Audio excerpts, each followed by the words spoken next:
Hey everybody, welcome back to my Crop Talk, your on YouTube channel and I am Himanshi once again with you। और आज मैं आपके साथ discuss करने वाली हूँ कि ब्लैक फंगस डिजीज़ जो आजकल इतनी ज़्यादा सुनने के लिए मिल रही है वो आखिर कौन सी बीमारी है। और इसको नॉर्मल लैंग्वेज में म्यूकरोमाइकोसिस नहीं, ब्लैक फंगस ही बोलते हैं। साइंटिफिक लैंग्वेज में इसको क्या बोलते हैं, म्यूकरोमाइकोसिस। तो इसका क्या रिलेशन है कोविड-19 से, क्योंकि बहुत सारे लोग बोल रहे हैं कि जिनको कोविड-19 हो रहा है उनको ब्लैक फंगस डिजीज़ भी हो जा रही है। भाई ये कौन सी बीमारी है? तो चलिए इसके लिए आपको क्या करना पड़ेगा, ये आपको वीडियो देखनी पड़ेगी। तो चलिए इस वीडियो को शुरू करते हैं। तो सबसे पहले हम जानेंगे म्यूकरोमाइकोसिस के बारे में। लेकिन म्यूकरोमाइकोसिस को समझने से पहले हमें फंगस को समझना ज़रूरी है कि आखिर फंगस होता क्या है। फंगस क्या है? Let me change the colour. Fungus क्या है? ये एक तरीके का क्या है, यूकैरियोटिक स्पोर फॉर्मिंग या स्पोर बियरिंग ए क्लोरोफिलस, यानी कि वो जिसमें कोई भी क्लोरोफिल पिगमेंट नहीं मिलेगा, यूकैरियोटिक है ना। और क्या है, स्पोर बियरिंग, यानी कि वो ऑर्गेनिज्म जो क्या जिसमें क्या मिल रहे हैं, स्पोर्स मिल रहे हैं। ये छोटी छोटी स्ट्रक्चर होती हैं जो एयर के साथ क्या करती हैं, उड़ उड़ करके एक जगह से दूसरी जगह पर पहुंच जाती हैं। और इनमें जो न्यूट्रिशन मिलता है वो कैसा मिलता है, एब्जॉर्प्टिव न्यूट्रिशन, यानी कि ये क्या करती हैं, किसी भी ऑर्गेनिज्म से या जिस भी लिविंग थिंग पर ये जाती हैं उससे क्या करती हैं, या नॉन लिविंग थिंग पर भी उससे क्या करती हैं। सपोज ये एक सरफेस है, यहाँ से क्या करेंगी, न्यूट्रिएंट को एब्जॉर्ब कर लेती हैं। ये क्या है, फंगस है। अब फंगस नॉर्मली आप लोगों ने देखी भी होगी, जैसे कि आपके यहाँ पर ब्रेड होता है, ओके।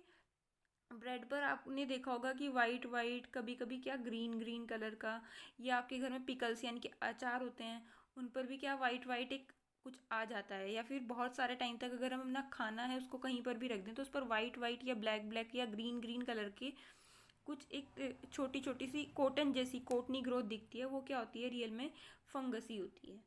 तो अब बात आती है माइकोसिस, यानी कि म्यूकर माइकोसिस पढ़ रहे हैं तो म्यूकर तो एक फंगस का नाम है, और माइकोसिस का मतलब क्या है, वो डिजीज़ जो किसकी वजह से हो रही है, फंगस की वजह से हो रही है, उसे हम क्या बोलेंगे, माइकोसिस। चलिए तो आगे बढ़ते हैं, कुछ और जानते हैं। म्यूकोरोमाइकोसिस क्या होता है। म्यूकोरोमाइकोसिस को हम जाइगोमाइकोसिस या फिर फाइकोमाइकोसिस भी कहते हैं। ये एक ऐसी डिजीज़ है जो ह्यूमंस में यानी कि इंसानों में या फिर जानवरों में यानी कि एनिमल्स में मिलती है। और इसका जो कॉजल ऑर्गेनिज्म होते हैं वो कौन होते हैं, म्यूकोरेसियस फंजाई।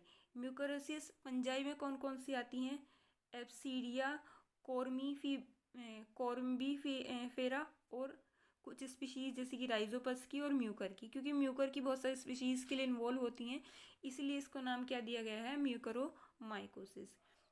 ये जो फंजाई होती हैं नॉर्मली हमारी जो मिट्टी होती है इनके सॉइल में, ऑर्गेनिक डेब्रीज में, या फिर किस में, खाने में मिलती है, ओके। यानी कि फूड जैसे कि ब्रेड में म्यूकस की ग्रोथ देखने के लिए इजीली मिल जाती है।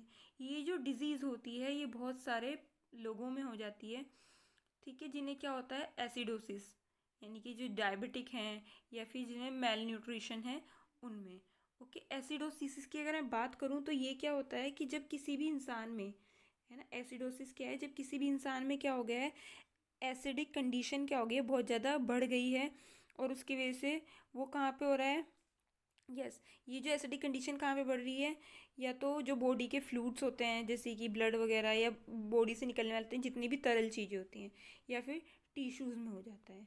जो म्यूकोरोमाइकोसिस से अलग मैं जाऊँ कि माइकोसिस क्या है बेसिकली, है ना, या फिर म्यूकोरोमाइकोसिस ही क्या है, एक तरीके का अपॉर्चुनिटिक माइकोसिस है। माइकोसिस के भी बहुत सारे टाइप होते हैं, जिनमें से ये क्या है, एक तरीके का अपॉर्चुनिटिक माइकोसिस होता है। अब अपॉर्चुनिस्टिक माइकोसिस क्या होता है, ये एक फंगस का रीएसोशिएट, जब फंजाई क्या कर लेती हैं, रीएसोशिएटेड हो जाती हैं किस, as a part of normal microflora. यानी कि क्या है, हमारी बॉडी में नॉर्मली क्या होती हैं, कुछ फंजाई हमारे कांटेक्ट में आती रहती हैं, तो ये नॉर्मली हमारी बॉडी में हैं, आती रहती हैं हमारे बॉडी के कांटेक्ट में।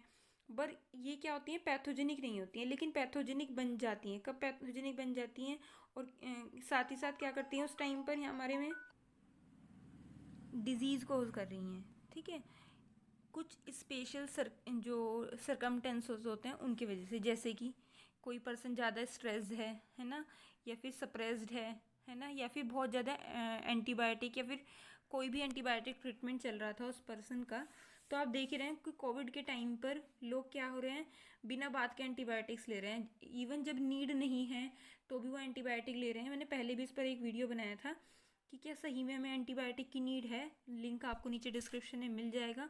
और माइकोसिस को भी मैं पहले बहुत अच्छे से डिफाइन कर चुकी हूँ, वो मैंने अपने स्टूडेंट्स के लिए बनाया था, बट ये वीडियो मैंने सभी के लिए बनाया है, जर्नली बनाया है, जिससे सबको बहुत अच्छे से समझ में आ सके।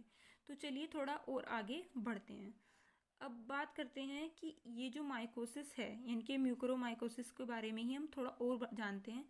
इसमें क्या होता है, जो clouds of lights weight airborne spores होते हैं। देखिए पहले आपको स्ट्रक्चर को, इनमें से जो मैंने यहाँ पर आपको फंगस बताई थी, इनमें से मैंने ये वाली जो फंगस है, कौन सी, यस, एप्सीडिया कोरेम्बी फेरा के बारे में थोड़ा सा यहाँ पर एक डायग्राम लिया हुआ है उसका।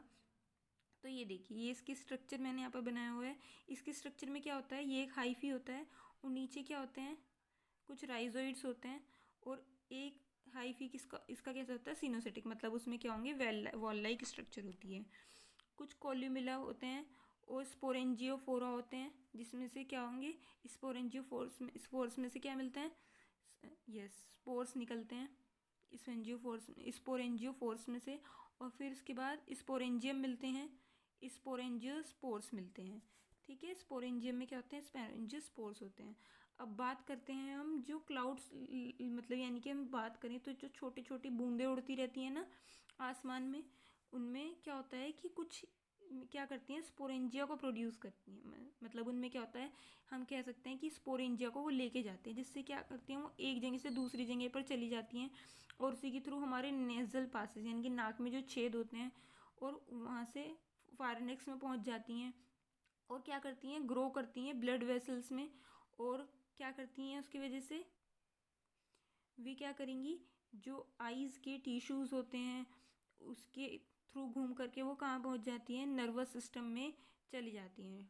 और क्या करती हैं, सेंट्रल नर्वस सिस्टम को पूरा क्या कर देते हैं, यस, डिसेमिनेट कर देती हैं।